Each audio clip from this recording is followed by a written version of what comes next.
Very good morning to you. Thank you so very much. We appreciate you as always for joining us here on Global Morning. This is Global Television. We're live in Abuja, Nigeria's capital. I am Wiyang Mufwebe. And I am Jemai Manson. It's great to see you. And it's great to be here basically on the program Global Morning. And good morning to each and every one of you out there. Hope you had an amazing night rest, they call it, right? Well, we've not found a new word for it. I know, but some people will tell you, how would you say, okay, it's how was your night that people find it. It's awkward. Yes. How did you sleep? How did you sleep? It's better. Yes. Am I supposed to answer as to what side of the bed I slept on or whether I slept on the floor? Exactly. And things like that. You know, my people have an adage that says, if the person who slept in a room claims to have had a bad dream, how worse was the dream of the guy who slept on the street? I mean, you slept in the comfort of your room and you woke up and you said, I had a very bad dream last night. In the comfort of your room. Then there's a guy who slept on the streets. That must be a nightmare. That must be a nightmare. That's food for Joe, it's good to see you. I mean, you look amazing. You look great. Maybe we should place you on the board of one of these large corporations. Really? Okay, that would be fantastic. My only fear is you would be missing on Global Morning. Yeah. How do we deal with that? Well, you have to deal with it any way you can. Interestingly, talking about being placed on the board or working generally, I mean, you and I were talking about fuel costs. Oh, yes. Just a while ago. I even thought that was bad enough until when I saw that even Dangote is suggesting that given the global impact of the war in the Middle East now, tension as we like to call it, it appears a lot of people across the world may have to work from home.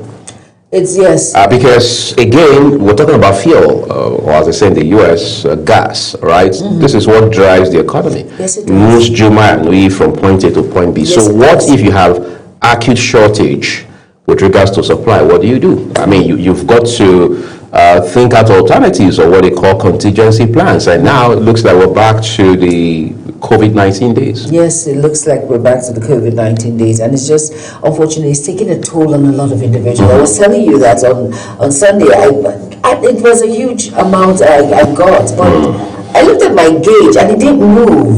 I was like, what's going on? Is everything? And she was like, ma'am, that is what it is. And all of that. I was really shocked. You just wonder, it is taking a toll on a lot of individuals. And I think working from home is the best option now for individuals that can. People like you and I, we cannot work from home. You've got to be on site. We have to be on site. But other individuals that can alternate when it comes to, working remotely and being physical in your workspace, I think that's the best option. I'm just worried about school children once they resume. They have to be in school Mondays to Fridays. Well, it wasn't as bad as this. I mentioned it on the program that there are some parents who decided on their own, because of the high cost of fuel, their kids go to school 3 times in a week. That's Monday, Wednesdays, and Fridays. They go on Monday, ensure they get all the assignments they need for tomorrow, meet the teachers, have that sort of arrangement, because they cannot afford to transport their children in numbers. Some that have 5, 6 kids and all of that. That transportation, moving from point A to point B, takes a toll on the family. Much more. Let's not even talk about the transportation. Talk about food, for instance. Now there's high cost of food in the marketplace as we speak right now. The food has gone up. The inflation is real and it is biting seriously on individuals. And a lot when it comes to even health, affording medical care. It's high also. So it's a lot. It's a lot, and it concerns you and I. One person cannot say, oh, it doesn't concern me, I'm just going to fold my arms. No, this has to do with the basics of life, and it concerns you and I, and this is a real issue, and we have to find all ways to tackle it with immediate effect. And like I said, I was saying, why can't we just refine our own fuel? I think we would have taken that into consideration at the beginning when individuals were suggesting it at that point. I don't think we would have been in this mess, but now because we have to rely on, our foreign partners when it comes to gas, when it comes to fuel, now this is a serious problem now. Ours is like we created a situation where it looks like we're jammed, and it's my prayer and belief that we're not jammed. Yes. I'll put that in perspective real quick. First of all, we have to rely on refineries offshore to get refined products. In other words, we don't have the capacity, even for the Dangote petrochemicals facility, now providing that sort of relief to Nigerians, right? And by extension, the government, right? Otherwise, we won't be able to refine at home at all, almost. All right. So we have to rely on refineries away from our shores to do that. But more importantly, and this is more fundamental, we have to rely on monies coming from sales of crude oil at the international market to be able to, if you like, live our lives back at home, fund budgets, what else, infrastructure and all of that, right? And incidentally, and sadly so, we do not have control over the price of oil at the international market. So Juma and we cannot sit here. President Bola Tinubu cannot sit at the villa and fix the price of oil. No, he cannot. The ministers of petroleum, whether it's oil or gas, can't do that. No government in the world can fix it. So it has to be more like a consortium of entities from across the world, which is OPEC at a point, later it becomes OPEC Plus, to be able to fix that. What it means is that Nigeria, for the most part, is now subject to global realities, like most countries on the face of the earth today. So when a guy like Dangote comes out and says to you that, look, from what we see today, there is a pretty good chance that people will have to work from home. It shouldn't come as a surprise. We saw that even when first subsidy was removed in 2023. Yes, we did. We saw states like Lagos, for example. We saw Kwara. We saw Edo even under Obaseki at the time. Yes, Lagos, of course, they did under Governor Sanwo-Olu. Yes. We saw that. They said, look, we're going to cut back on the number of days for which civil servants have to come to work. Yes, true. Some states did 3 days a week, others did 4 days. But the whole idea was to say, let's take a second look at the reality we're dealing with today in such a way that rather than complain and complain and complain without saying little or no solution, why don't we channel all of that energy into finding alternatives? And it works. Maybe they are back to full scale now. I mean, given that at least that pain has eased largely. But the point we're making now is governments and, of course, private entities must show leadership, must put on their thinking cap. Because this will not end the world, obviously. No. But again, how we think at this critical moment will determine how the world ends this crisis. Basically, how we think and how we tackle this issue will go a long way on our own end. And it's very important that we do that as soon as possible. Right. But, some individuals will tell you, I beg to differ, working remotely doesn't give that particular, all the app that you need as an individual. That's old school thinking. Old school, yes, but a lot of people said they were not functional when it comes to, there's some things that you had to do being present. There's some, little things in the company that you had to just do. But at the same time, I think we can all find a way around it. So it's very important that we find ways that work for you and I to make it smooth so it doesn't take a toll on us as individuals. There's always a way, there's always a solution to things. I think we need to just put on our thinking caps and understand that, okay, this is not old school now. The world has evolved beyond. It's not analog anymore. We are evolving. A lot of things. Technology has come to make things easier for individuals. So there's a way around it. You might not be there physically, but the work can be done. Right. So it's very important that we understand that and just find a way, a solution. Like we need that as soon as possible. I spoke with a friend. I mean, when I mean a friend, I'm saying a very close friend, someone who has been a friend, who has been a business partner, stuff like that. So he shared a story with me. He's big on tech, right? So at this point, he's living on the island, and then he has to come attend physical on-site meetings on the mainland. Now, for anybody who has the faintest idea of the geography of Lagos, you understand the distance. Oh, yes. You have to drive, the traffic, everything is crazy. Yes, it is. It is. So imagine in the middle of your work, business day, typically you have to drive all the way from the island to the mainland to have that meeting that lasts for less than 1 hour overall. They drive back. So sometimes it can take you up to 4 hours to just commute all the way from. 5 hours if you're right. ready. So imagine what that means for a young person who's driving a tech business and stuff like that. So that was the practice until COVID hit. Came to a head in 2020 in Nigeria. And then he on the island and his partners on the mainland now said, hold on a second, why don't you try Zoom? Why don't you try Skype and things like that? It works. They realized that they were not only getting the same exact results now with these virtual engagement as they did with on-site meetings. They said, hold on a second, saves us time, saves us energy in terms of fuel and everything. Yes. It's a win-win top to bottom. Yes, it is. Now they have to stay without all the way till today. Now, the point is, the world, not just Nigeria, is going through what a guy like John C. Marshall would call a crucible, which is a situation that when you experience it. Whether it leaves you worse, leaves you better, but doesn't leave you the same. Yeah. That's where we are right now, which means when this whole dust, as I'd like to call it, settles, the world would have been redefined economically, geographically, in terms of politics, diplomacy, trade, and what have you. But you see, the world must now stand tall. The world must now think different. We can't bring old school thinking into today's reality. We cannot. All right, just like the good book says, you can't put new wine in old wineskin. Yes, true. And things like that. So we must think about, think in that direction as governments. We must think in that direction as communities, as businesses, and of course as individuals. We must now realize that we need to complain less. You can't tell people not to complain really, because he who wears the shoe knows where it pinches.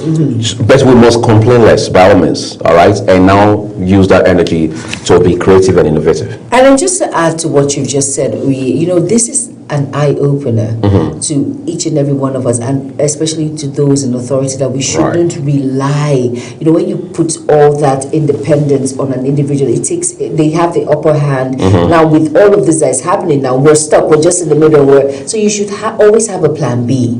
I always say you should leave your options open. Always have a plan B in case anything happens. They know they no finish. Exactly, the pigeon palace, right? But at the same time, having that plan B will save us all of these. Like having, this is a wake-up call that, okay, you cannot put your whole eggs in one basket. No, you should never put your eggs in one basket, because that's what we did. And now look at us now. So it's very important that this should open up our eyes, and we should think outside the box with immediate effect. And like you said, you cannot. Old school thinking is done and dusted. The world has evolved. It's moving in a very fast pace. So I think we should learn to understand that and imbibe that in our now, in our reality. Because like you said, this will not leave us the same. It will not. In fact, it will not leave the world the same, because anything can happen at any given time. So it's better to have a plan B. Very important. We should. Well, we'll also talk about something that's closer to home for us, which is the very nasty and unfortunate incident in Ozoro, somewhere in Delta State that came through last week. But that story has become a developing issue right now. We have seen reactions from all angles. We've seen counter reactions. We've seen those who, say they have said their truth. We've seen those who say, the story is not exactly as it has been reported. And then there are people who say, this culture, this tradition, this practice in itself has been misunderstood by people who do not understand how it has worked over the years. However, what we saw a few days ago has, if you like, painted a very dark and painfully so picture of what people in the part of the country say ought to be a beautiful culture practice. We'll be speaking with someone who is big on girl-child education, who is a women rights advocate. So she'll talk to us about what we ought to be doing as a society, as a government, as families regarding the girl child to help mitigate issues like this. And then also speak with the public relations officer of Delta State Police Command this morning, who will help us understand exactly what's going on the ground. And then, of course, those who are said to have been arrested in connection, whether in connivance or those who are practically on the ground perpetrating these alleged crimes. So just so you understand exactly what's going on beyond the noise on social media. So we'll take a quick break now. When we return, of course, lots of politics to talk about as well on the program. Wake up with Global Morning, your daily guide to what's happening and making the rounds. We delve into headlines, newspaper reviews, spot-on analysis, policies, current events, real talk, real issues that affect us all. From the latest trends to the debate, every topic, every angle, Global Morning is where it all starts.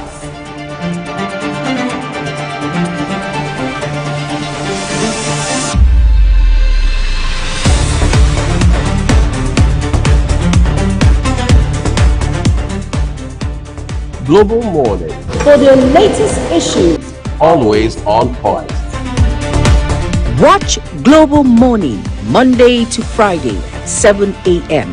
Saturday and Sunday at 8 a.m. on Global Television.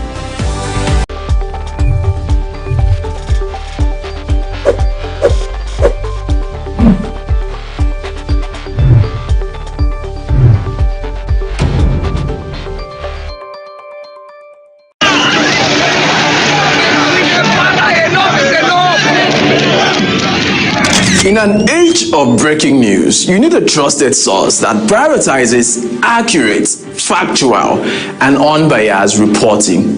This is AM News, and I am Ubong Usoro. On Global Television, our news is rooted in verified and authoritative storytelling that keeps you educated, informed, and enlightened on all the issues that matter to you. I am Sadia Yakubu. This is Midday News. You can trust a multi-platform news broadcast, real-time and fast-check stories for all the big local and foreign headlines round the clock. I am Ramsey Enoch Agbo. This is News Express. Our array of anchors delivers the news to our teeming viewers, breaking it down with context and perspective. This is News Cycle on Global Television. I am Anieti Patrick. And the flagship news is your hub for the day's most engaging stories.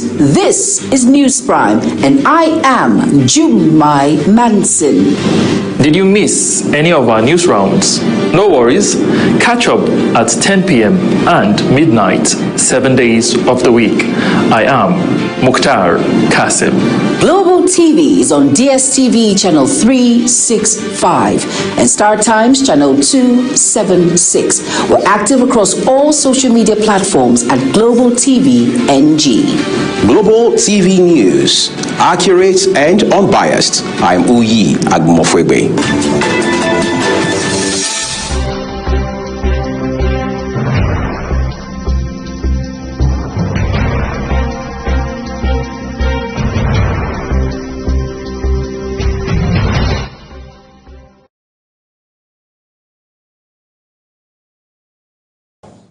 All right, like I mentioned, we're going to talk politics in the course of the program as well this morning, but don't take Juma and I very seriously when we talk about the global crisis regarding energy sector right now, even though, of course, it's something that should give us some level of concern. Mm-hmm. Let's join Ramsey Enoch Agbo as he brings us some motivation now on Heart to Heart Inspirational. Hello, good morning, good afternoon, good evening, depending on where you are watching from, where you are listening from right now. My name is Ramsey. Let's talk a little bit. You know, a lot of people think the way they want to think because everyone is entitled to their decision. Everyone is entitled to how they think. But then you have the right to think in a particular way. But then there is something I want us to consider today, inspiring ourselves, encouraging ourselves. What we are trying to achieve here is to set someone on track, give someone hope, restore someone's belief and faith in himself, in herself. What are we saying? There are things that you don't need to procrastinate about, that you need to start now. From where you are, using what you have, doing what you can, because nobody, all right, would want to have it all before they get started. If you're waiting for when you have it all before you get started, then it is a problem. So now, I want to ask a question. Let me ask you a question. How many dreams have died because someone was waiting for the perfect moment? How many dreams do you think have died? Even you who is listening, who is watching right now, how many of your dreams, how many of your plans have died because you were waiting for the perfect moment? Some will say, I will start when I have the money. Some will say, I will begin when I have the right equipment. Some said, I will take the first step when everything is in place. But when is going to be the time that everything will be in place? These are the questions we should be asking ourselves. But let me tell you something. The truth is this: there will never be a perfect time. The perfect time is now. All right?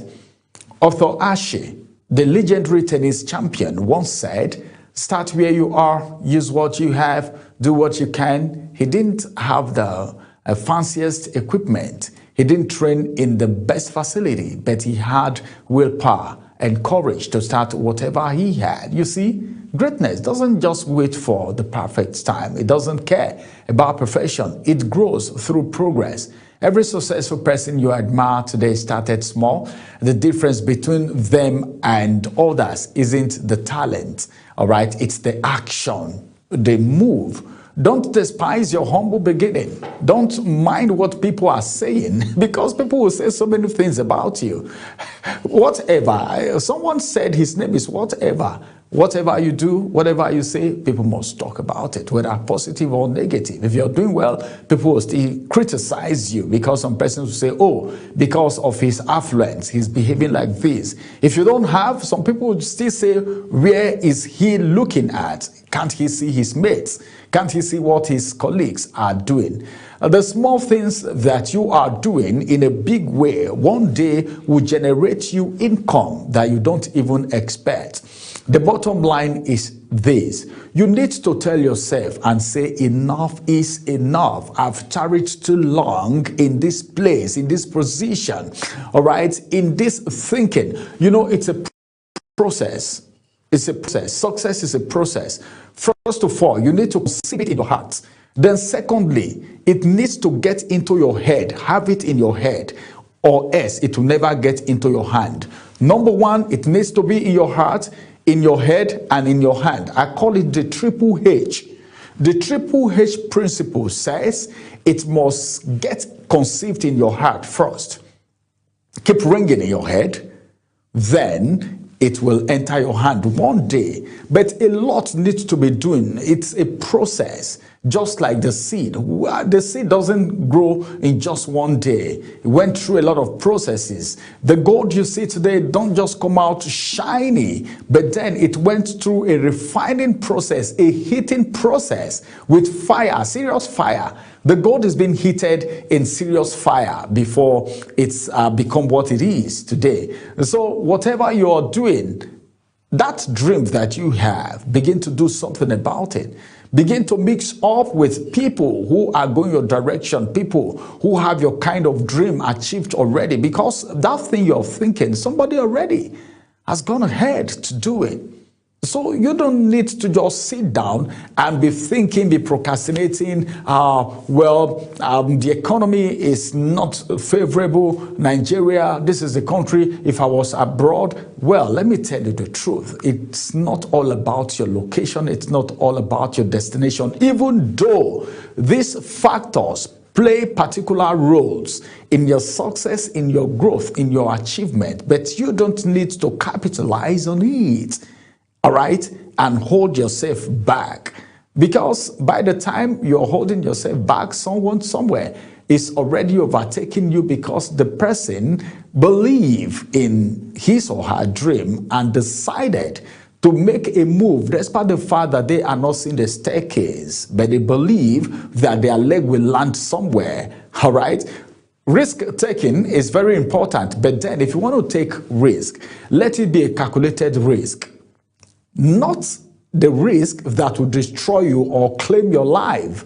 Any risk you're taking, it should be a calculated risk. If I do this, this is what is going to happen. If I do it this way, this is what is going to happen. But at the end of the day, this is where I am going to land, good or bad. That's how to take risk. You don't just take risk randomly and say, well, whatever wants to happen should happen. You should know that this thing that I want to do is two ways. It's either it happens this way or it happens the other way. But those two ways should be something that you should be able to survive, not that kind of risk that will end you in jail. Then that dream is already dead on arrival. That vision is dead on arrival. So if you want to take risk in as much as risk taking is part of the game, you need to be calculative. You need to put your sense together. All right. And you just need to know that every expert was once a beginner. Everyone started from somewhere, and they are where they are today. It's so beautiful talking with you. It's so nice talking with you in this aspect. A lot of people tell themselves, this is what I want to do. They start and they stop halfway. Some persons start and one thing comes up and they abandon that and rush on the other thing. But the bottom line is this: whatever you want to do, whatever it is you're doing, you should believe in yourself that you are a great man, you are a great woman. But then you need to put God at the center of everything that you do, whatever it is. Allah, okay, is supposed to be in charge. And everything you want to do, don't succeed at the detriment of the other person, because nemesis will not allow that success see the light of day. You might be successful today, but how long is that success going to be sustained? Will you be able to sustain it because you did it on a very faulty foundation? A house built on a faulty foundation never lasts. We heard of building collapse at different times. How did it end? Because the foundation was faulty. So your success in life, your achievement in life should be on a very solid foundation without you stepping on toes. It's not necessary, okay? Because the plan that God has for you is of good. So do your best and try everything that you can and get started now. Get started now. January, February, March, April, May, June, July, August, September, December, you should be able to sit down and say, yes, this is what I have done. This is what I have achieved. All right. It might not be 100%, but at least 75, 80, 85, 90 is still a very good one. Thank you very much. Have a beautiful time. I want to see you at the other side of success so that we can celebrate together, because the world is waiting for you to manifest your success. Thank you.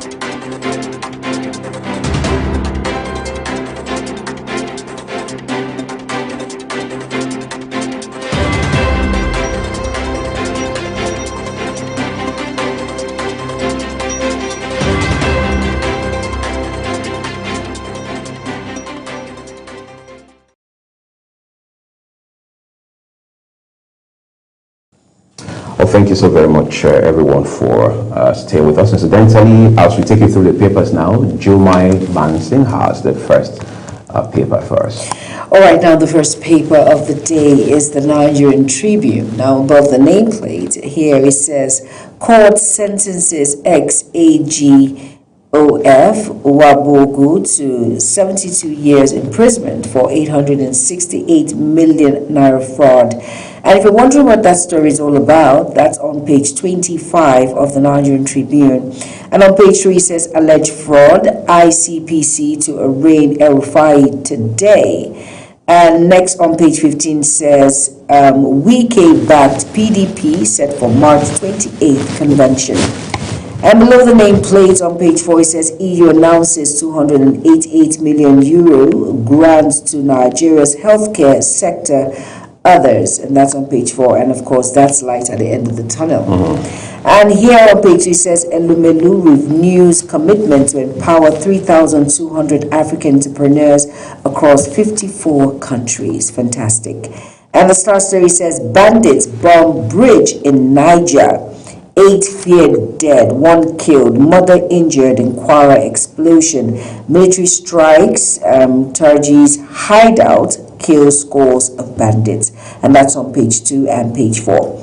And on page 21 it says Makinde approves 10,000 naira transport support for workers.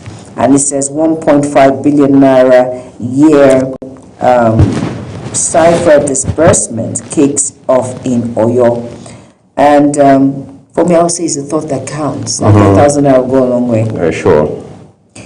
Tinubu strangling democracy, and that's from Atiku. It says condemns DSS siege on Malami's residence, and that's on page 2. And below that it says on page 28, your narrative on Tinubu's UK state visit is misconceived. Omokri tells Momodu, and that's on page 28. And on page 3 says every indicator is flashing red, says UN, as it warns of record climate imbalance. And the health segment says illicit drug use increases stroke risk, and that's from study, and that's on page 4. I think we should all take a really good look at that and take precautionary measures. Well, those are all the major headlines on the Nigerian Tribune, and next we have The Guardian. Over to you, Lee. All right, let's begin with the one top right corner with a picture of the embattled former governor of Kaduna State. It says El-Rufai to face multiple charges in federal, state courts. We understand there's one coming up today in Kaduna State. 2 die as Air Canada plane fire truck collide at U.S. airports. Quite an unfortunate incident. PDP convention pressure mounts for Yusuf Ortom chairmanship. The big one with a kicker, World Tuberculosis Day. TB gains at risk as funding gap, stigma, malnutrition persists. And then, as is always the case, the Guardian newspaper has beautifully laid out infographics for you right on the front page. Part of it says 73% funding gap undermines response, threatens drug supply. What's more here, Nigerians lose 12.5 billion naira to digital fraud in 4 years. That's a lot of money. Oyo government issues heat wave alert, warns of health risks. Juma, I'm not sure I'm the only one who experiences this heat in Abuja. No, I saw somebody posting on social media. It was on the plane, apparently it was flying out of Lagos, and he said, Lagos is so hot. And I said, you've not seen the numbers to see how Abuja has even hit 39 degrees. Yes, it is. In the last few days, especially this weekend. Abuja has never been that hot, at least in recent years. Yes. At the point Abuja became hotter than Kano, than Jigawa, and Sokoto. Yes, so that shows you that things have moved. Talking about temperatures around the world, and now the UN is saying that the world is trapped in a heat wave. Yes. Again, it's attributed largely to climate change. Yes, it is. And those are things we should pay attention to for a minute. All right, let's progress on the front page of the Guardian newspaper for you. Just about 3 more headlines to go. With one here having a picture of the governor of Niger State. It says 8 feared dead as terrorists bomb Niger Bridge. That's scary. That's scary. With those details on page 30. Niger State happens to be neighbors, geographically speaking, with Abuja. Yes. And in recent times, that state has come under some kind of siege, whether you like it or not. And now we hear that a bridge in that state has been bombed. So what exactly should we be doing at this point? Security, intel, and what have you? Well, we leave that in the realms of leadership, all right? Oil drops by 14% as petrol, diesel prices worsen, citizens' plight. And finally, emerging alliances jolt Kano APC as Makinde Wike disputes deepens. All right, so again, that is one defining moment for Nigerian politics. Those are your headlines from the Guardian newspaper this morning. Pick up a copy, read up details as we move to the Punch newspaper. All right, now on the Punch newspaper, above the nameplate, it says NLC OPS demand action as petrol hits 1,400 naira per litre. And the writer says Labour seeks temporary subsidy, OPS warns of job losses, and that's on page 17. And on page 9, it says EFCC marks Malami's Abuja property for forfeiture. And beside the nameplate, it says survivors recount horror tales after Kwara Church bandits attack. And that's on page 3. And the star story on the Punch says Hamzat Yayi Ali may emerge APC consensus Gov candidate, and that's governorship candidate. And below that it says how stakeholders Salah meeting with Tinubu knocked out Adelabu from 2027 Oyo Gov race. And it says Bajabamiola, Bamidele Sonwo-Olu, Abiodun, Oyebanji, pardon me, Yayi Adedeji present at meeting. And it says here, party moves to compensate affected aspirants, how meeting address aspirants' popularity. And that's the star story, and of course the rider attached to it. Now below that on page 9 it says convention, PDP begins nomination forms sale. And on page 8 it says fuel hike, Makinde okays 10,000 naira transport relief for workers. And below that it says ICPC to arraign El-Rufai in Kaduna today, and that's on page 7. And on page 8 it says police arraign Barua, dismiss shooting claims at NURTW headquarters.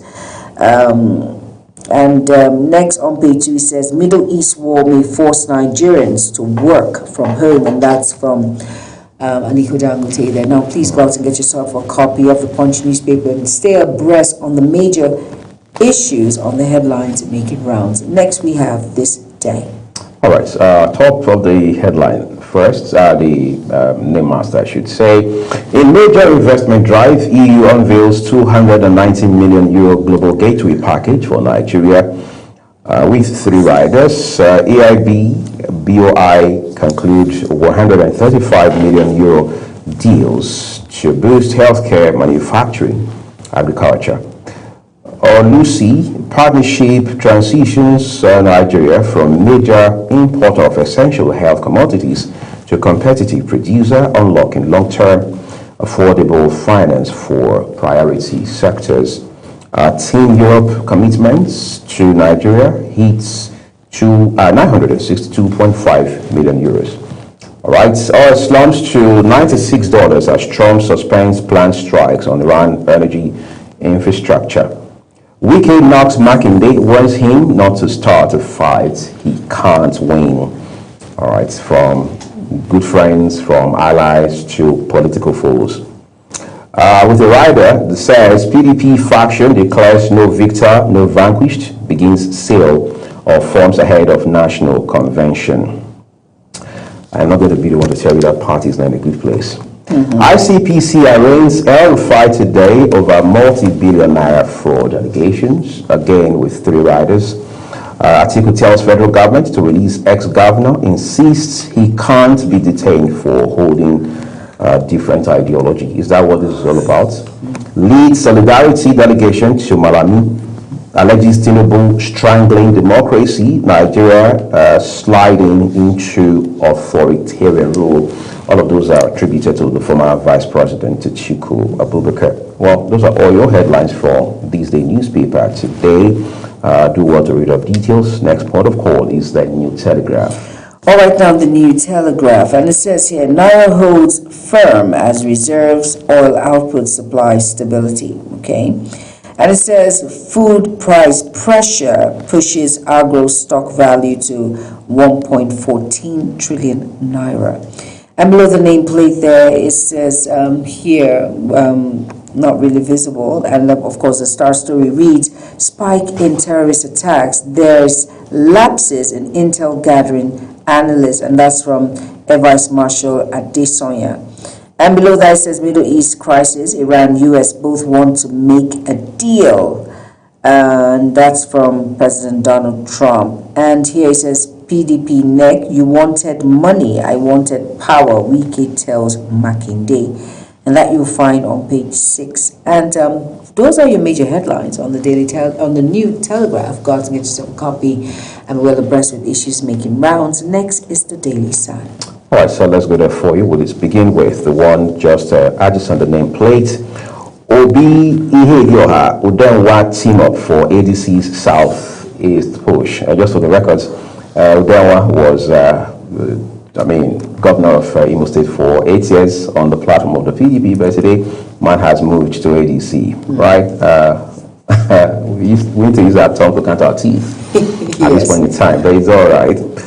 Nigeria begins HIV prevention injunction rollouts. Rider tells us deploys in Anambra, Ebonyi, Gombe, Kwara, Akwa Ibom, Cross River, Benue, FCT. Then going further down, the big one, APC retains zoning formula. 2 riders say Yewada Masari admits challenges, insists convention will hold as planned. Uzodinma Oboriwori Okowa rally South for APC in Asaba. And we have 4 more to conclude on the Daily Sun. Bottom left, IPI, that's the International Press Institute, urges Tinubu to rein in Niger governor over media attacks. That's in clear reference to Governor Umar Bago of Niger State.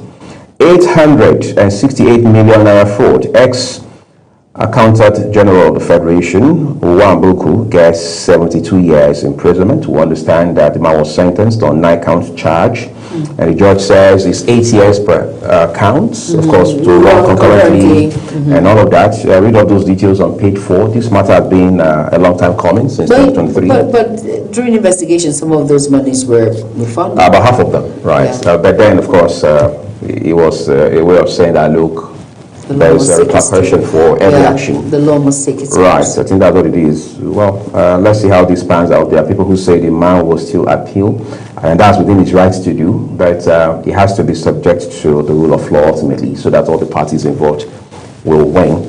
All right. I think that's quite important. What more do we have here? It says Niger Delta Chamber targets $5 billion investments, 500,000 jobs. That's quite ambitious. One rider with that headline: Middle East crisis, war premium hits Nigerian shippers. Voyage costs quadruple from $250,000 to $1 million. The world is undergoing a reset. Yes, it is. Tinubu's economic reforms, most significant in decades, that's credited to Governor Peter Mbah of Enugu State. Rather tells us as NGX UBA affirm Enugu as an emerging investors' haven. Those are all the headlines from the Daily Sun this morning. Read up those details for perspective and context. Next is the Daily Trust. All right, now the Daily Trust newspaper, and below the nameplate, it says here, ex-acting accountant general jailed 8 years for fraud, and that's on page 7. World Tuberculosis Day, sufferers battle stigma, drugs burden. And that's on page 14. Very unfortunate incident. And it says APC Tinubu support groups urge national leadership to uphold Bauchi State Congress results. And that read you will find on page 7. Now the star story on the Daily Trust says EFCC seals Malami's house. ICPC arraigns El Rufai today. And below that it says PDP risks losing out in 2027. And that's from Sule Lamido. And IED kills driver in Kwara, terrorist bomb bridge in Niger. That's on page 23. And on page 10, it says Kwakwaso in talks with ADC, NDC over realignment. And on page 23 again, it says oil prices tumble after Trump dropped plan to bomb Iran's power plants. All right. Those are all the news making rounds on the Daily Trust. Go out and get yourself a copy and be well abreast with the major issues making rounds. Next is the Nigerian News Direct, and Uyi will run us through that. Incidentally, not much of headlines, but let's see what we've got. Our top left corner with a picture of Governor Ademola Adeleke of Osun State. It says Osun lawmaker withdraws resignation from Accord Party, declares support for Adeleke. Shetima declares Safintri as APC leader in Adamawa State. I mean, it goes without saying. UK-Nigeria deportation agreement cannot be legally enforced. Falano. Atiku demands release of El Rufai, kicks against detaining political opponents. Was he detained on account of being a political opponent, or are there other charges or allegations against him? Well, you can find out for yourself on page 2. IGP decorates newly promoted officers. Global Television brought you that story in the course of our news since yesterday. Extended global energy disruption poses systemic risk. As according to Total Energy CEO, it's quite a strong warning there for you. Please look at details of those headlines for yourself as we turn to the Blueprint newspaper, which is our penultimate this morning. All right, now the Blueprint newspaper, above the nameplate, it says Ogun. Police arraign NYC official linked to core member's death. All right. And that sad story is on page 9. Now below that, it says on page 14, ex-AGF Wabogu jailed 72 years over 868 million naira fraud. And on page 22, it says oil prices plummet 8%. Trump postpones Hamas deadline threat by 5 days.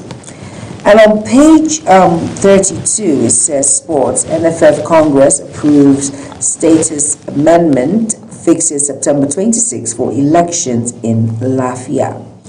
And beside all of that, before we read the Star story, it says EU rolls out 288 million euro aid to boost Nigeria's key sectors. And the Star story reads, COAS lifts troops' spirit as, and it says here, terrorists blow a bridge in Niger, kill 8, impose 150 million naira tax. And it has 2 riders there, and it says many fear dead as explosion rocks Kwara community, and police debunk report of drowned 150 bandits in Sokoto River. And below all of that, it says ICPC arraigns El-Rufai in Kaduna today for alleged fraud, abuse of office. And there's just one rider there, and it says traders sacked teachers, hail trial over job losses. And below that, it says no emperor has power to decide elections for Benue people, and that's from Governor Hyacinth Alia, and you can read up that on page 16. On page 6, it says China urges ceasefire in Middle East.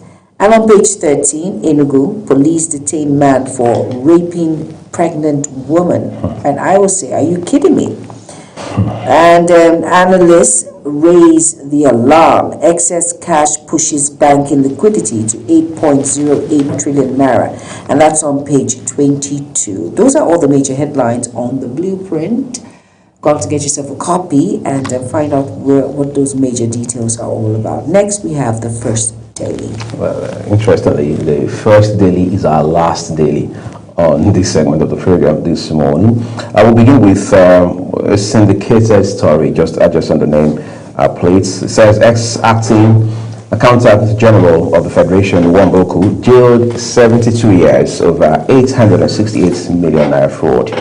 The Star headline reads, petrol hits 1,400 in fresh fuel price shock. So they've added 20 naira per litre for Jumai, who previously had bought for 1,370. Oh, so they added 30 for you now. Congratulations on that one. Are you kidding me? All right, so, the right-hand side of it has a couple of headlines as well for you. It says here, DSS raids Malami's home after Atiku visits El-Rufai Freedom Call. Makinde approves 10,000 naira transport allowance amid fuel hike. To whom this 10,000 will be paid? Is it civil servants? Is it civil servants? We need to be sure, exactly. Corpers in the states? Very important. Or is it every indigent of the states? Let's be clear, and let's also, most importantly, be clear about the modalities for all these, so it doesn't become a lopsided sort of initiative. Exactly. Police dismiss rape festival claims in Delta, confirmed chief priest in custody. Barawa takes over NURTW, that's the National Union of Road Transport Workers Secretariats, ousts MC Oluomo. We understand there's still palpable tension in that secretariat now, even though the National Industrial Court of Nigeria, as well as the Appeal Court, have granted leave for Barawa and his team or executives to take over leadership of the union. ICPC to arraign El-Rufai Tuesday over corruption, money laundering. Gas shortage sparks nationwide power drop, that's according to Ikeja Electric. Trump pauses Iran strikes, eases tensions. We hope that easing continues until we find a lasting solution. Those are all the headlines from the first daily today. I will say, well, this is where we're living it on this segment of the program. And as always, we encourage you to read as much of these details for yourself. That way you not only have a handle on where the news is heading, you also stay away from fake news. And remember that all of these headlines we bring to you are such that Global Television as a broadcast media outfit has no influence over them. Same thing goes for the team here on Global Morning. All we do is present you the headlines exactly as published by the respective publishers. So when we return, to be time to join Ogochukwu Mobuno on Social Party.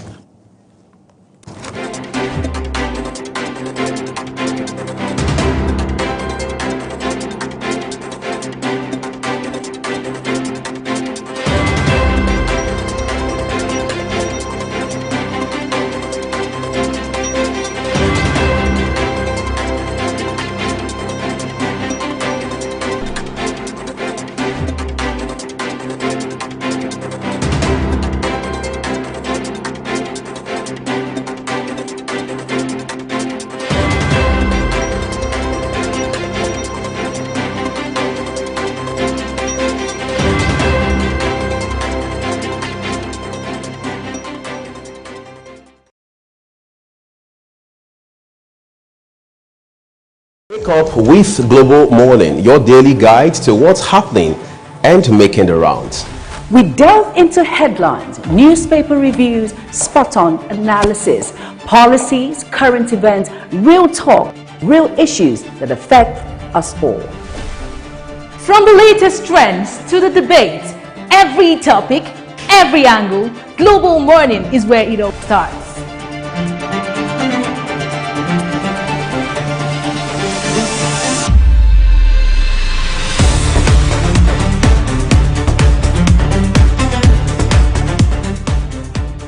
Global Morning, For the latest issues, always on point. Watch Global Morning Monday to Friday at 7 a.m. Saturday and Sunday at 8 a.m. on Global Television.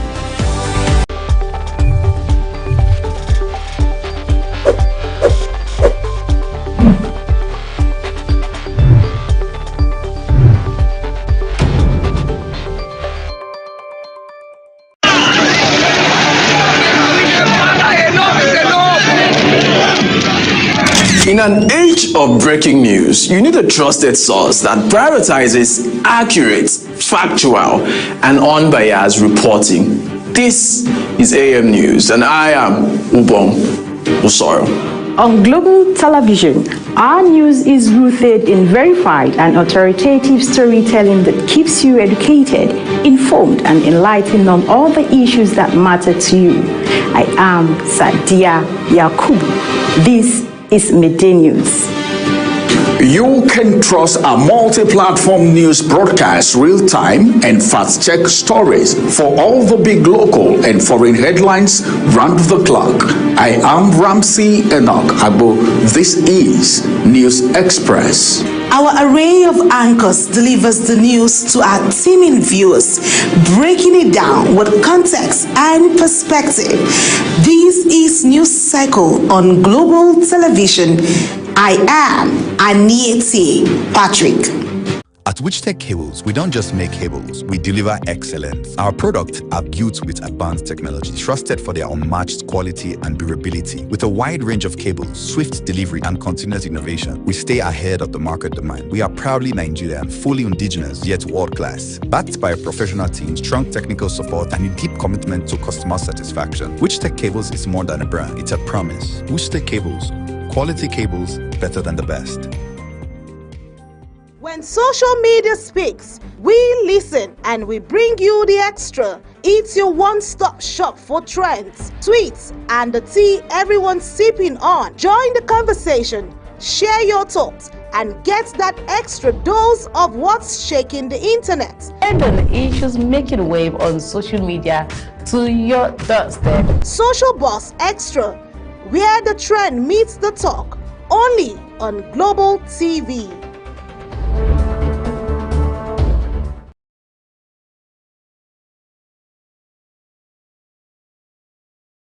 Good morning, Nigerians and viewers around the world. It's time to look at buzzing issues on social media. As Nigerians continue to grapple with the rising cost of living following the recent fuel price hike, state governments are beginning to roll out measures to ease the burden on workers. In Oyo State, Governor Seyi Makinde has announced a transport support package amid at cautioning the impact. Well, let's look at the story. The governor of Oyo State, Seyi Makinde, has approved 10,000 naira monthly transportation allowance for workers in the state following the recent increase in fuel prices.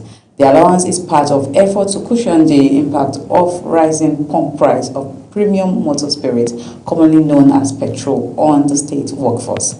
Chairman of the Nigerian Labour Congress in Oyo State, Kayode Martins, disclosed this in a statement released on Monday, March 23rd. According to him, the approval came after a formal request and intervention by the union earlier in the day. The 10,000 naira transport support is expected to take effect from April 2026, offering some relief to workers facing increasing transportation and living costs. The move is seen as a response to sustained advocacy by labor leaders as economic pressures continue to mount across the country. Further details on how the allowance will be implemented are expected to be announced by the state government in due course. Well, let's take a look at some comments. One of the comments from social media is from that Romeo King, and Romeo says, $7 as palliative package from a state governor. I hope you understand that even God will be too ashamed of the gullible people supporting any failed government. All right. Thank you, Romeo. Second comment coming from Muhibs. And Muhib says, always bare minimum. They act like there is no solution anywhere. Someone in their mind is saying at least he is trying. So tired of bare minimum and Nigerians giving accolades when there is so much more that these politicians can do. Thank you, Mohibs. And the last but not the least is coming from Damilola Agboji. And Damilola says, at least it's a good start. Some states are doing nothing at all. All right, thank you everyone who dropped their comments concerning this topic this morning on Social Pulse on Global Morning. We'll be discussing about this. I have so much to talk about, but then let me introduce the person we'll be discussing this with is Uyi Agumofwe. Good morning, Uyi. Good morning, Ogochukwu. Incidentally, you are not in Oyo State, so I'm afraid you are not entitled to that 10,000 naira palliative. Should I be crying? Not yet. All right, so let's talk about the governor's initiative, the 10,000 naira palliative. To me, I feel like we shouldn't be doing this, honestly. We are already gone past that sharing formula in Nigeria. What are we going to be doing with 10,000 naira? 10,000 naira fuel right now is less than 8 liters. 30,000 naira fuel is less than 25 liters. So what exactly are these people going to do with 10,000 naira? I applaud the governor's initiative, honestly. I like the fact that, okay, he thought about the people because, yes, the last comment said some governors are not doing this. But let's be realistic. It's not going anywhere. It cannot serve for a week, which is just 5 working days. That's 5 working days. It can't serve. So why not we put our brain to work? Why is nobody bringing up another plan of, okay, can we just get buses, fill these buses, make it free for these workers, or better still, make it at a subsidized rate. If they're supposed to pay a day, they're supposed to have like 2,000 naira transportation going and coming. Why don't you make it 1,000 naira so it can at least reduce for the workers instead of 10,000 naira? Because this I see right now, sorry, I must say that it's going to increase criminality. You know, normally in Nigeria, we don't even have anybody accounting for anything because we are used to, when they send money, you hear that some persons get, some persons do not get the palliative. It happened during the Corona, the 2020 palliative, when during COVID, they did palliative, I think 50,000 naira. But I must tell you that some households till this day did not partake of that. So why do we still bring up initiatives and, things that never work and cannot even see the light of day in Nigeria? Okay, I don't know about light of day because most parts of the country don't have light of day right now, including my area. But let's break this down, quite frankly, so viewers are not lost in the noise, right? If you're giving 10,000 naira palliative to workers in your state or any state for that matter, what that already suggests is that you're doing 2,000 a day. Apparently, like you highlighted, you have 5 working days in a week. But then again, what's the distance between your home and your workplace? Obviously, this is for the civil servants, right? We have to look at that. What does it cost you to get to work? What does it cost you to commute back? I mean, I'm saying this for particularly those who have to use public transport system. Of course, for those who have to fuel their car is a different conversation altogether, right? If you come to Abuja, for instance, if you're to do public transportation from my house to work and back home after work, you're looking at no less than 3,700. So which means this 2,000 falls significantly short, right?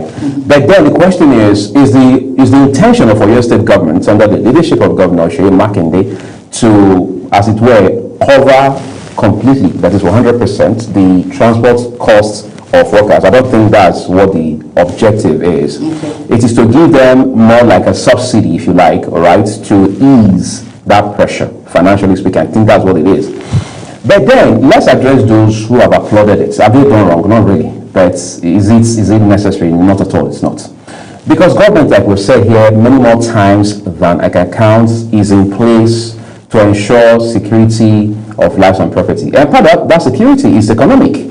And you can't separate what it takes people to get to work and go back home from their economic life. It is part of it, because in the end, it boils down to Naira and Kobo. We have to look at that. But if you ask me ultimately and very dispassionately, I would say that this conversation is long overdue, right?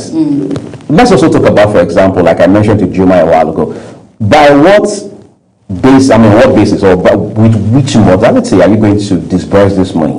Is Oyo State government very sure, very certain, very confident of the number of people in its workforce? Because it's a country where we do not have respect for data, we do not value data. Government only makes a lot of noise about data when it supports its own narrative. Otherwise, government debunks that data. Otherwise, government dissociates itself. In fact, government will reign on that data like there's no tomorrow. So the point I'm making with all of these is that why government is in place in the first instance? For those who say, well, Oyo State government is thinking in the right direction, other states are not or have not been seen to be doing the same. There are several other notable things those other states have been doing over time that Oyo State government has not done. So who highlighted those initiatives, for example? So we're saying this to say that government must be held accountable. Government should not be seen to be praise song every time he does what he ought to do in the first instance. Government makes your road or fixes your road, you are praising. Government builds a road, a hospital or market, you're singing. Government comes and fixes a school that has a bad roof or paints the wall or puts a gate, you're praise singing. Where are all the billions going to? Especially for governors like Seyi Makinde, who are apparently a huge beneficiary of the removal of fuel subsidy. Governor Makinde has not told us how that there has been a very astronomical bump in the allocation that comes to his state. So what is he supposed to do with that money? It was the same on your state, under the Seyi Makinde, that had issues with some relief billions paid to, well, we understand, to victims of the fire at the market the other time in Oyo State that became controversial. So we are saying this to say that governors and in these state governments must sit down and do the work cut out for them on the fact that, on the basis that they were elected to do in the first instance. All right, thank you so much, Uyi. Yes, to add to that, you mentioned that when governors carry out their duty, we are here clapping for them. We have clappers right now in the society, and these are things that they were actually asked to do. That's why they were leaders. That's why they were elected as leaders. And yes, we Nigerians, I think the citizens actually benefit from the crumbs. We don't get to see the work done, and that's why this particular issue, even when you highlighted that, yes, it could be like like more of help, like to add to whatever it is they can get, which is that's the 10,000 naira for the transportation.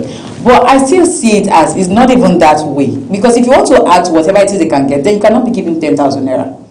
Let's be very honest about it, because this 10,000 naira is supposed to take you for a month, which is about you come to work 5 days, and that's about 20 days a month. So how can we even go past? How do you now manage 10,000 naira in a month if it's going to, it's like an addition? Maybe we can break it to 5 million naira a day. Most of these workers actually don't live in the city centers. That was maybe you cannot afford. I understand. You cannot afford to get a house in the city center. So most times they even live outskirts of town. Sometimes in a different state. In a different state entirely. You can see some persons work in Lagos State but live in Ogun State. And that's because they cannot afford the houses they rent in Lagos State, so they have to live outskirts of town. And you can imagine how they have to transport themselves, the amount of money, and they get to eat maybe or get to buy one or two things when they're going home. I I still really remember back in the days in 2007, 2008, there was one time during L5, there was one time we had this L5 bus, per se, that's what we called it, this long, we as students, they would call it city train. So we had this long bus. We also had small taxi vehicles that, move around town, and, they made it at a subsidized rate. Wherever you go into with the taxi is 15 naira. If you're using the bus, 17 naira. And you'll be very comfortable. We had like 3 at the back, 1 standing in front. But right now you're stuffed in the car with like 4 persons at the back, 2 in front, and you are not even, it's not even cheap anymore. And this time I'm talking about, fuel is not even up to 100 naira. We had fuel for like 80-something naira, 86 naira or thereabouts. That's when we had, that was what the price of fuel was saying. But then we had transportation at a subsidized rate. Students had free transportation. If maybe, I think there was one time they even increased, okay, for students, 20 naira, you can actually pay 20 naira. I benefited from that in Abuja. So why can't we just go back to that time? We can do it. I think we have the money to do it. So why can't we go back to that time? It's becoming too much, honestly, in Nigeria. Please, everyone should carry out their duties. That's just the way it is. Carry out your duty and make sure it is, do the right thing. And citizens, please stop applauding. The last comments, we are still hammering on that last comment. What about governors who aren't doing anything? Well, you just highlighted that, yes, some governors are doing something, but you might not see it there on the papers. But yes, they are doing something different from the transportation palliative. Well, thank you so much once again, for this contribution to today's topic. And that's a welcome development from the workers of your state as efforts continue to cushion the impact of rising fuel costs. And this is where we close the curtains for Social Buzz on Global Morning. I'll be leaving in the hands of Jumai and as they usher us into the discussion section of Global Morning. So stay with us. I am Ogochukwu. Good morning once again, Nigeria and viewers around the world. Bye for now. When social media speaks, we listen and we bring you the extra. It's your one-stop shop for trends, tweets, and the tea everyone's sipping on. Join the conversation, share your thoughts, and get that extra dose of what's shaking the internet. And on issues making wave on social media to your doorstep. Social Buzz Extra, where the trend meets the talk, only on Global TV.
Our language, our vibrant culture and colorful tradition, our industrious and hospitable people. This is Nigeria, a nation that prides itself in abundant human and natural resources. From east to west, north to south, we sparkle, we shine, we have a common bond. Fellow Nigerians, let's do away with ethnic, religious and regional sentiments that divide us as a people. God has blessed us and empowered us to find strength in diversity. Let's make our faith and way of worship our source of unity as we build a nation that stays united. Nigeria, together today, together always. This is a public announcement brought to you by Global Television. At which tech?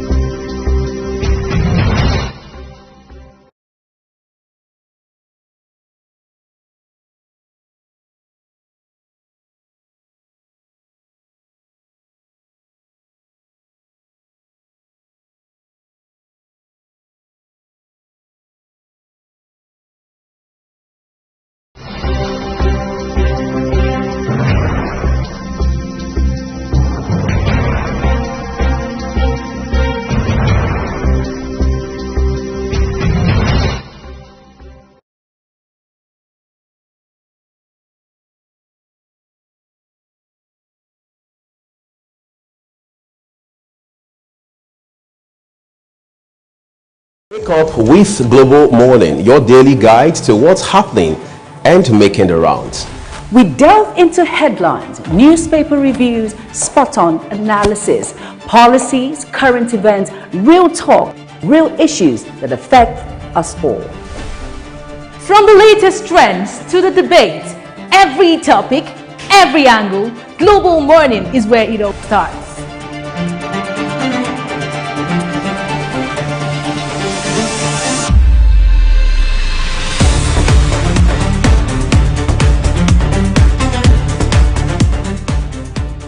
Global Morning, For the latest issues, always on point. Watch Global Morning Monday to Friday at 7 a.m. Saturday and Sunday at 8 a.m. on Global Television.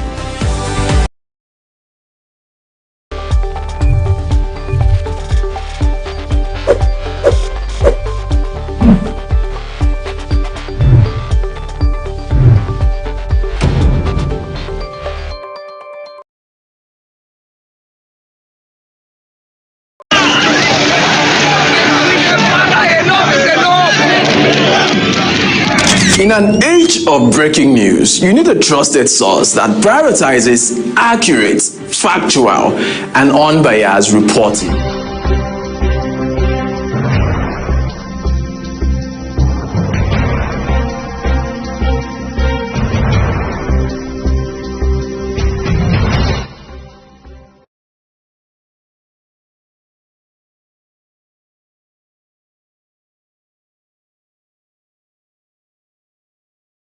About the Ozoro issue and how that has become a huge talking point.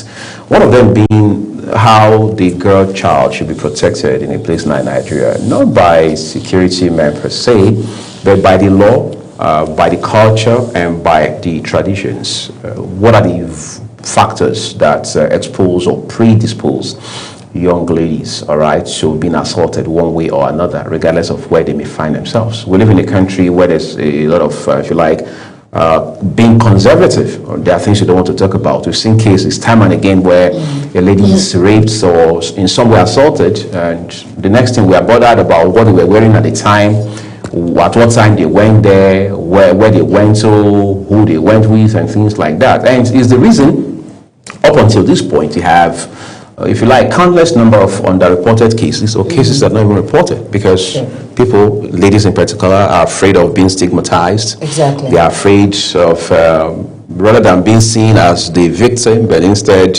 the other way around and things like that. It has further complicated all of these issues. And incidentally, the sad event from Ozoro a few days ago has now even further made it complex to have this kind of conversation. And for a town that has at least one campus, the last I checked, I don't know if you have more now, at least I've always known that Delta State Polytechnic has a campus in Ozoro, yes, one that is very popular. It has become very worrisome. Add to that the fact that people are now trying to peddle narratives. Joma is saying one version of the story, who is busy pushing another version of the story, and members of the public are not so sure what to believe anymore. So it's quite what my friend would call potpourri of concerns. Yes, it is. It is a potpourri of concern, and that is why, I told you before now, I made my research, and it said this particular festivity is all about, it's a fertility tradition where individuals who are married and they've been waiting for a very long time to have children on that day come together, and there's like a blessing attached to it that you can conceive. But a lot of individuals have twisted and turned, although we'll be hearing from the police public relations officer in Delta State Command. Mr. Bright Edafe. He will come up and throw more light on what this is all about. There's a lot of different angles when it comes to this. A lot of people have a lot to say. Some have the girls have even come out to say it's not true. They were not. All of these what we saw on social media. Someone said it was on live and all of that. But we'll get to the roots of it and be sure of what is actually going on, so we do not just be based on speculations or allegations or all of that. Let's be sure what really played out, if arrests have been made, if it was true, and all of that. The highlights basically on this particular disturbing incident that happened in Ozoro. And unfortunately, talking about rape, a lot of women do not come out to talk about these things because it's shameful. Some will say it's shameful, the stigma attached to it, being raped. It's a stigma that a woman carries, especially when you're known in that particular community and you live there for the rest of your life. Even when she has kids, eventually she's lucky enough to get married, the kids will know that, their mom was raped and all of that. So it's something that is not everyone that is comfortable talking about it. But now, groups have come out to say, hey, once you're raped, come out, it's your right. So at least these perpetrators can be punished and be brought to justice. So it's very important that we understand the gravity of what this is all about. For as much as it's very demeaning for a woman to be raped, not giving her consent for that sort of act to be done, it's not something that people take lightly. Psychologically, it has an effect. Mentally, it has an effect. It takes a toll on the woman. It takes a toll, and it takes God and grace for the woman to actually come out of it. But at the same time, and that is why societal groups, women groups have come out to say, come and talk about it, so you will not take a toll on you, so you will not hate you won't hate marriage, you won't hate all of it, because it takes a toll in that sort of form. So coming out, it helps you to heal faster, and coming out, it helps the perpetrators to be brought to book. It's very important. So we have to understand the weight and the balance in which it brings. But at the same time, we need to deal with it, because men should have self-control. For as much as men are raping women, we're talking about the gender, the female gender now. Men should learn to have self-control. You should learn to be a man. And it doesn't just start from what you see. It's from the home. I always say the home has a bigger part to play in the raising of children. You have to teach your boys self-control. You have to tell them what it means. Yeah, we have hormones and all of that, but you must learn to be put together, to put yourself together, to be able to control those emotions that want to override your sense of judgment. It takes a toll. I think we have a lot to do, family-wise, society-wise. We all have a lot to do, all hands on deck when it comes to this issue, to see if really this is true. The boys, come on now, please. It's not right. I think, again, amongst other things, this has now highlighted the need to rethink how we raise boys too. Because whether you like it or not, I remember growing up, someone was talking to young people that happened to be there, which I see as a privilege now with the benefit of hindsight. That as a young man, you have a responsibility, whether you realize it or not, to protect the young girls around you. Yes, you do. But society has become broken for a long time, right? So sometimes it's even difficult to have this conversation, right? But then we must continue to put the work on the shoulders of parents, on communities, and then by extension on government, because there must be the legal framework to also deal with excesses. People, no matter how young you are, must realize that there are consequences for actions. Oh, yes. All right. So we saw a school in Benin, a private school in Benin, for example, recently, from where videos emanated of students bullying their co-students. All right. We saw practical sessions, so to speak, where young people were being beaten in classes. Some persons have even now speculated that it was some initiation into courts. Well, while we can say that is baseless, for whatever reason, we need to realize that these are things that damage young people early enough, and that damage follows them all through into adulthood. So when you see people manifest in certain ways, you probably have no idea where they're coming from. I mean, some persons have had to deal with that week in, week out for many years in school. They take that from primary to secondary school, from secondary school to the university campus, and they begin to, from time to time, manifest those attributes because they have been traumatized, they have been bullied from where they came from. All right, so we need to address all of this, and it has to start from the home. I can tell you for free, Jumai, that some of those parents, parents of these children who were caught in videos bullying and beating other children, will be shocked to their very core to know that their good boys were involved in such a dastardly act. And a lot of parents are living in denial when it comes to issues like this, and that is why it's very important you know your child, you know the length in which the child can go. And that is why I said the world is evolving. It's not the same way your dad raised you up or your mom raised you is applicable now. Parenting styles differ.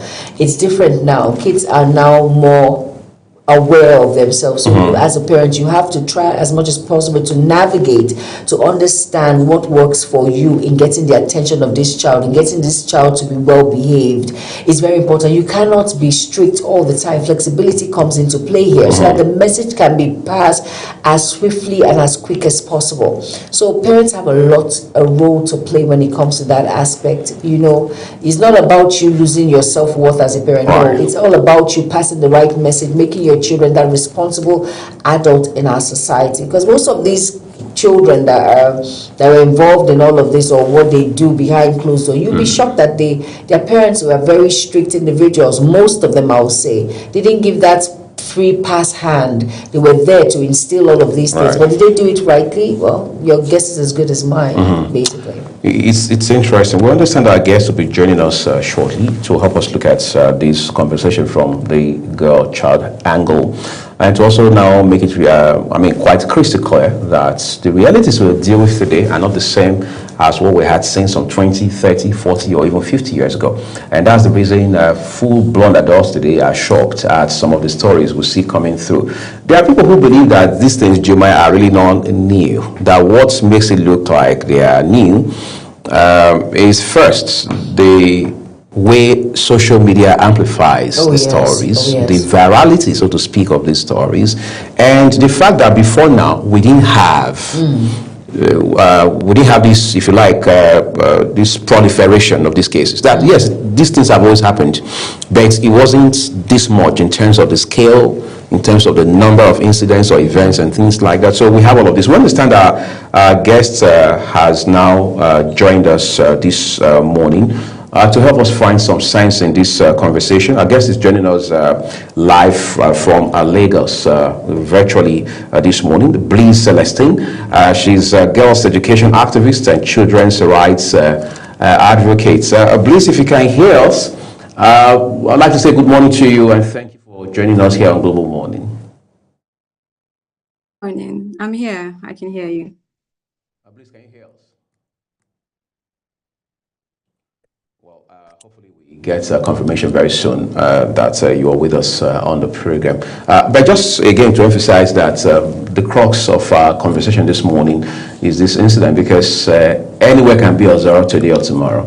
So we want to ensure that beyond this very unfortunate incident, we do not have a recurrence of it, and that's what we're having this conversation this morning. And behind this first one, we'll be joined again by the spokesperson of the Delta State Police Command to help us find some sense in this conversation.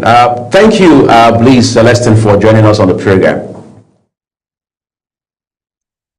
My pleasure. Jumai Manson and I will be spending the next couple of minutes with you just to help broaden this conversation a little further, right? So talk to our viewers quickly as to some of the factors, especially given the uniqueness of the Nigerian society, that predispose the young girl, the girl child, to, if you like, atmosphere such as what we have seen in Ozoro Delta State. Okay. Am I allowed to talk now?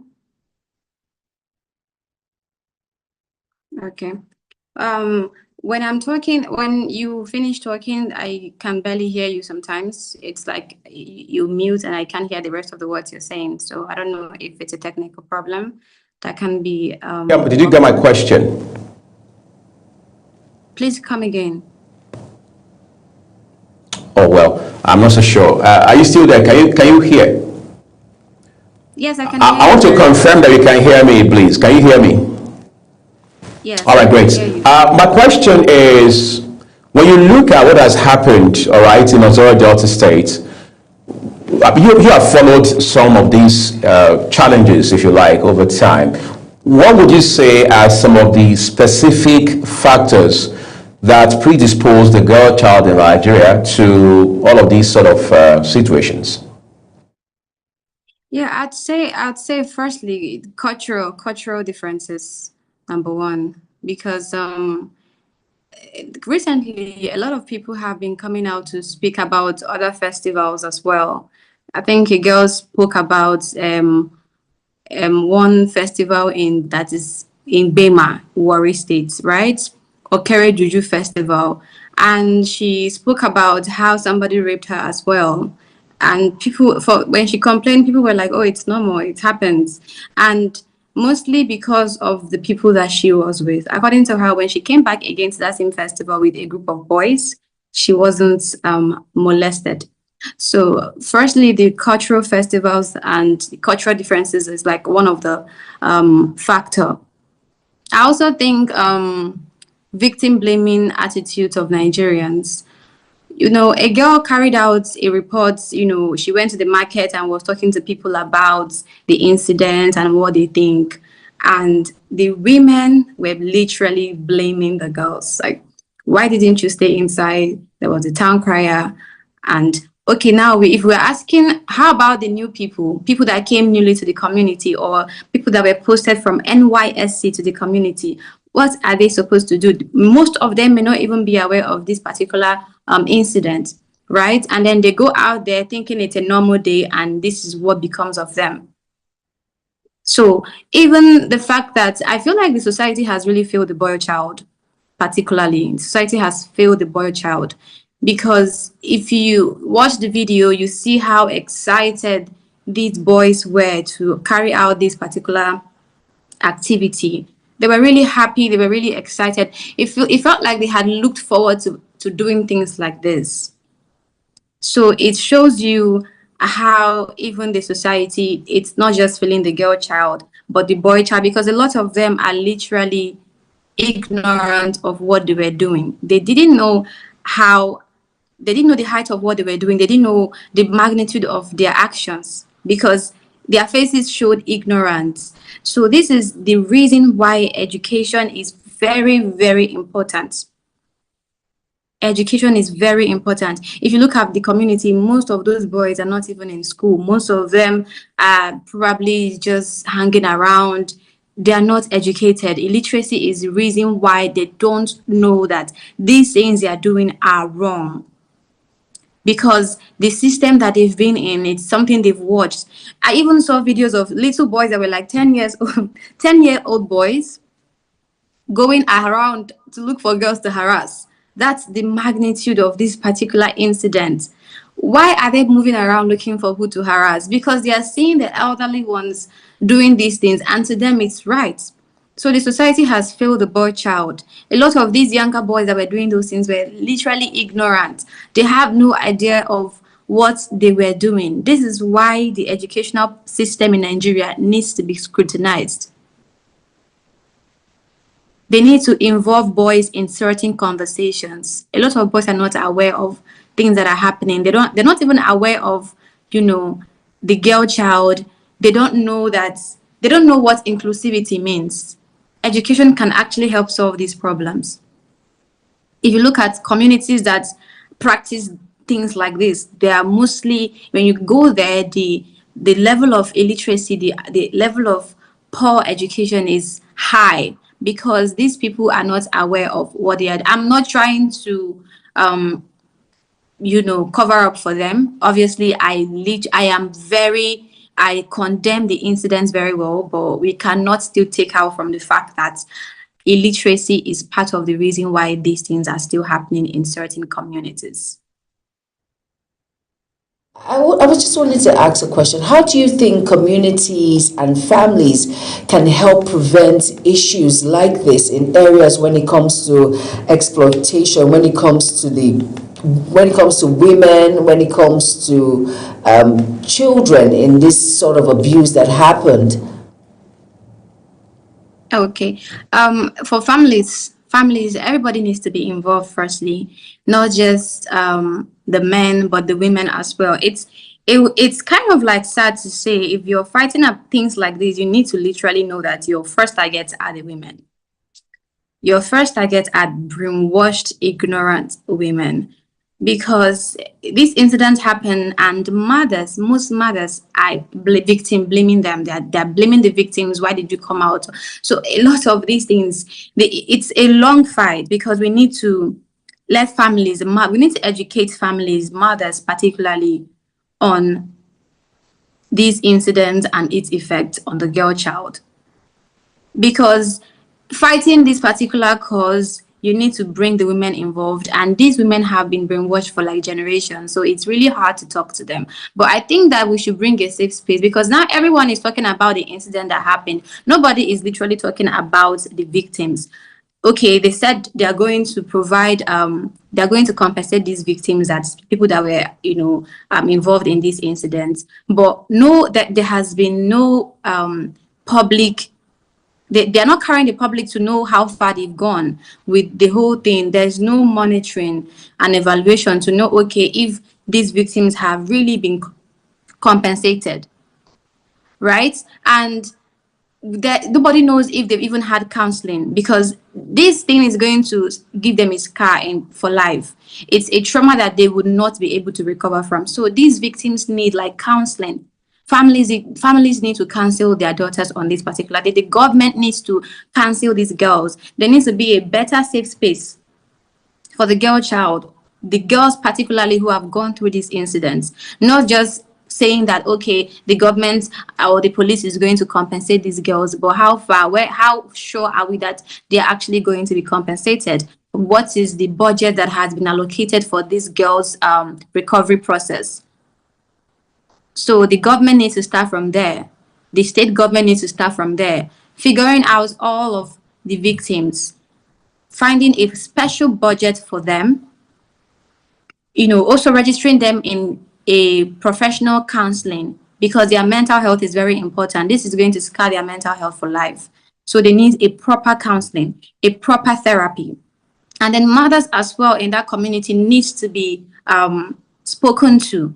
Because today we are talking about Ozoro, tomorrow it could be another community. There are lots of ethnic groups that are still practicing these diabolical festivals. So we need to actually try to figure out which community are practicing.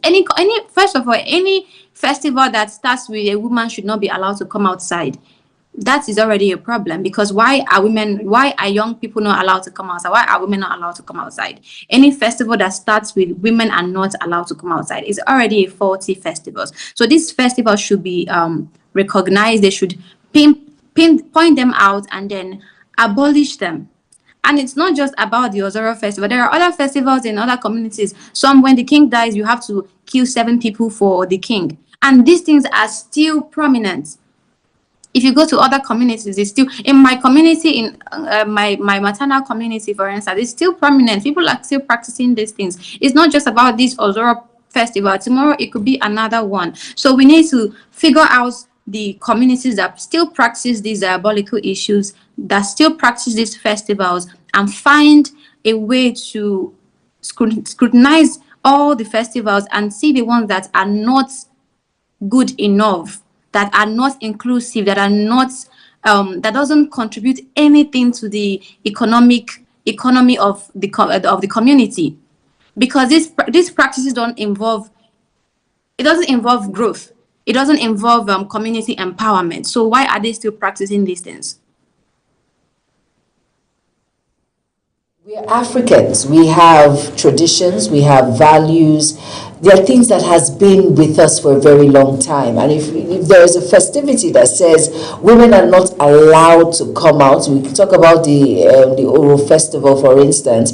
There are some traditions that we have that sometimes, as Africans, I think we should understand that and just stick to that particular. I do not support violence. I do not support abuse. I do not. But there are some people will tell you, come on, Bliss. We're Africans, we have norms, we have values. Aside all of that, now if the women were really traumatized, how come no one has come out to say she's a victim so that she can be helped? Because we've seen this footage, we've seen these videos, but we've not seen any of these girls that were abused, raped, or beaten coming out to say, hey, so that help can be given to them and justice can be served. Okay, on that particular incident, we all know that in Nigeria there is no whistleblower protection. The whistleblower protection that protects people who come out to report. Sometimes when you come out to say something, you become a target, right? Everyone in Nigeria knows that. And some people are ashamed of the experience that they had to go through, that they have no other option but to hide it. And they can only speak out when they see others speaking out. Because recently, people are coming out to speak out about their experiences because they see others speak out. And parents as well contribute to this. Parents tell them to keep quiet. I remember a time I was talking to a sister about what I went through sometime, and she was like, don't talk about it. I went through worse. So we already have this culture of keeping quiet. We already have this culture of not speaking out because the community is not making it safe enough to speak out. There are a lot of things that I actually do, even as a girls' education activist. I go to certain schools and I see the condition of that school, and it's something that the local governments are supposed to handle. But then I will be told not to take it out there because there is no whistleblower protection. If I go out there and talk about it, I may be a target. So Nigeria does not have that protection for people who come out to speak. And then community will as well blame you for speaking out. Recently, we saw a girl who was advocating for buses in Lagos State. The people she was advocating for were the people that were chastising her mostly. People in the bus, when she entered the bus, they were complaining. They were all laying lots of insults on her just because she is trying to advocate for them. Right? Then later when her advocacy paid off and they were all happy. So because of that, people wouldn't be able to just speak out. I've seen certain times a person was involved in an accident, and the accident was caused by a biker. And then this biker died because he entered one way and he also drove on a highway which was not allowed.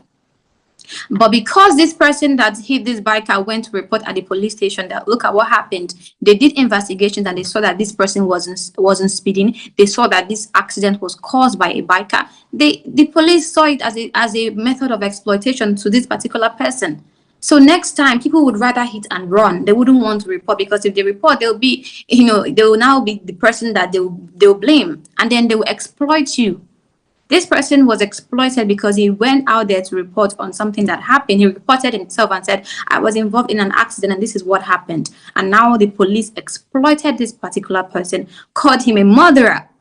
So next time, people wouldn't want to go because the money that these police people exploited was a lot. People wouldn't want to report any issue like that. They would rather hit and run. So the community, the society is not making a safe space for people to actually come out and discuss these things.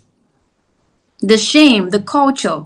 We are already in a culture where you have to keep quiet, where you have to suck it in. You have to shrink it as a woman. Imagine going out there to say you were raped. Even a man, it might even deprive you of, being with a husband. So imagine your husband thinking that you were raped. Some people don't really have these kind of discussions with their partners because of shame, because of what they may think, because of what the society has actually made them think, how the society is not accepting such conversations. So there are lots of factors in this Nigeria that is making these victims not to come out. But once one person comes out to say this is what is happening, you see many people begin to speak out because now they think it's a safe space. Yes. Has actually, from what you've done, I'm sure you've done a lot when it comes to women advocacy, and of course trying to bring women together. But how can we change this orientation? Women coming out to voice out what they've been through. I know when we mention rape, but because of this particular issue now, it has to do with Ozoro, it has to do with women, and we know some men too, boys have been raped, by women also. But because of the cause of this discussion, that's why we're streamlining it to this. How can we create that awareness for women, that safe space, giving women that that platform to come out and speak about it without fear, stigmatization, without that that shame behind that marks that they carry? What's the best method to go about it? Okay, I think this particular conversation, we may not really be able to completely make them speak out, but we can actually do something about it, like you said. Firstly, families, mothers and fathers there needs to be a particular conversation, a training session for mothers and fathers, because if they're not even safe to discuss these things with their families, who else would they be safe to discuss these things with? Children may go through a harassment or a molestation issue, be a girl or a boy, and they wouldn't even be able to discuss with their own parents. So I think mothers and fathers, parents need to do better when it comes to involving their female children, especially in a conversation that has to do with sexual reproductive system, right? Also, I will always say, building a safe space for girls. And how do we build a safe space for girls? We need education. Education is the key. I will always preach about education because it has made me realize a whole lot of things. And as a girls' education activist, going to schools, we mentor girls, we communicate with them, and we let them know that these things are actually things that may happen to them. And if such incidents happen to them, they need to know who to talk to.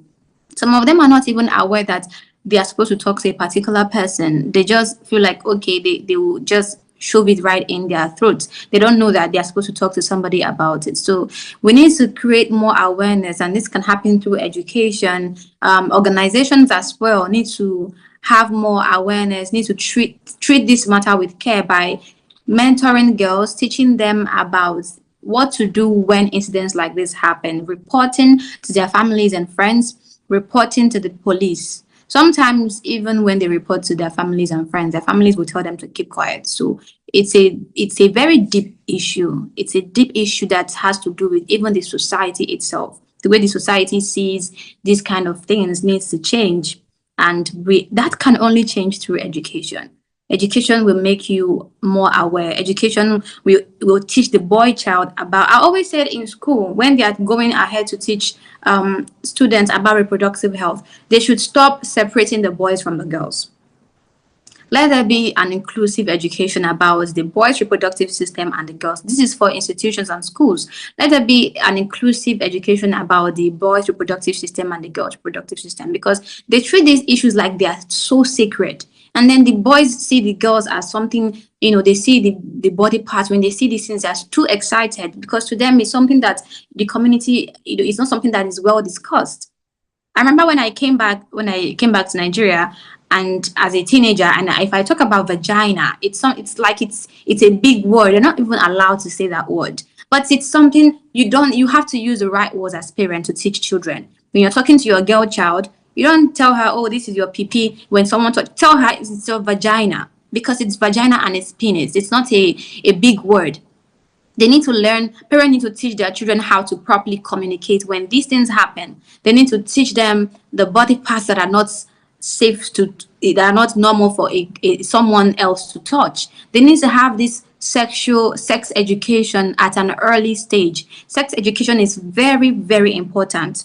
Education is the only key, because even the parents, when you tell them all of these things, they might still tell their children, oh, hide it. But when they are educated on the reason why this conversation needs to be out there, when they are educated on the reason on how these things affect the mental health of the girl child or of the boy child who is a victim, they will begin to understand. understand the importance of having more inclusive conversations about sex in schools, in institutions, even at home. There are lots of African girls who can't say certain things. There are lots of African girls who are raised to just keep it shut. And this is because their parents are not aware of the harm that they are doing. It's just like those parents who go into female genital mutilation. They are not doing it because they think they are harming you. They are doing it because they think it's for your own good.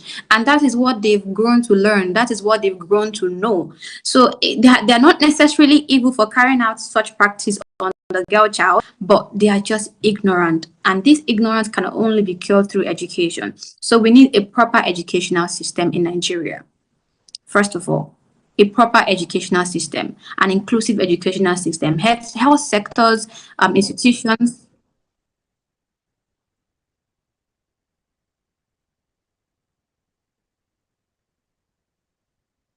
All right.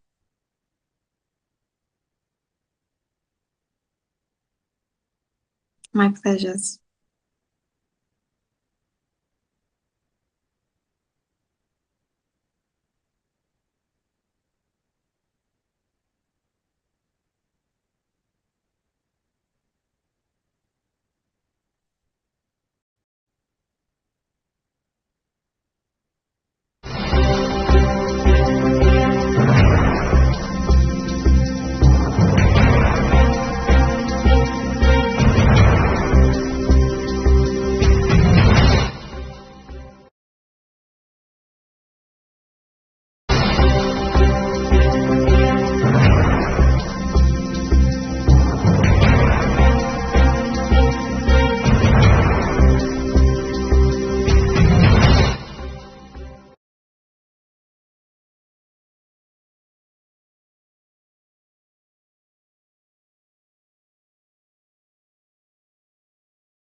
In an age of breaking news, you need a trusted source that prioritizes accurate, factual, and unbiased reporting. This is AM News, and I am Ubong Usoro. On Global Television, our news is rooted in verified and authoritative storytelling that keeps you educated, informed, and enlightened on all the issues that matter to you. I am Sadia Yakubu. This is Midday News. You can trust a multi-platform news broadcast real-time and fast-check stories for all the big local and foreign headlines round the clock. I am Ramsey Enoch Agbo. This is News Express. Our array of anchors delivers the news to our teeming viewers, breaking it down with context and perspective. This is News Cycle on Global Television. I am Anieti Patrick. And the flagship news is your hub for the day's most engaging stories. This is News Prime, and I am Jumai Manson. Did you miss any of our news rounds? No worries. Catch up at 10 p.m. and midnight, 7 days of the week. I am Mukhtar Kasim. Global TV is on DSTV channel 365 and Star Times channel 276. We're active across all social media platforms at Global TV NG. Global TV News, accurate and unbiased. I'm Uyi Agmofwebe.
Wake up with Global Morning, your daily guide to what's happening and making the rounds. We delve into headlines, newspaper reviews, spot-on analysis, policies, current events, real talk, real issues that affect us all. From the latest trends to the debate, every topic, every angle, Global Morning is where it all starts.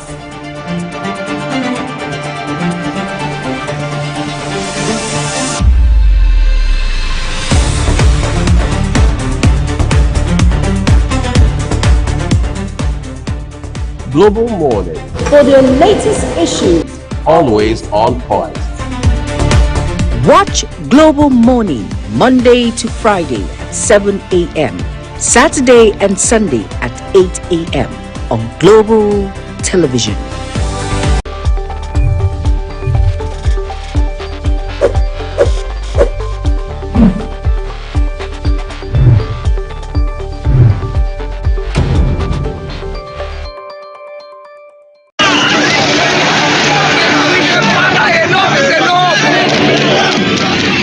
In an age of breaking news, you need a trusted source that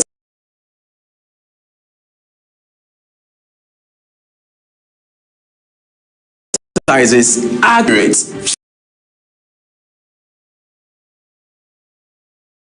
factual, and unbiased reporting. This is AM News, and I am Ubong Usoro. On Global Television, our news is rooted in verified and authoritative storytelling that keeps you educated, informed, and enlightened on all the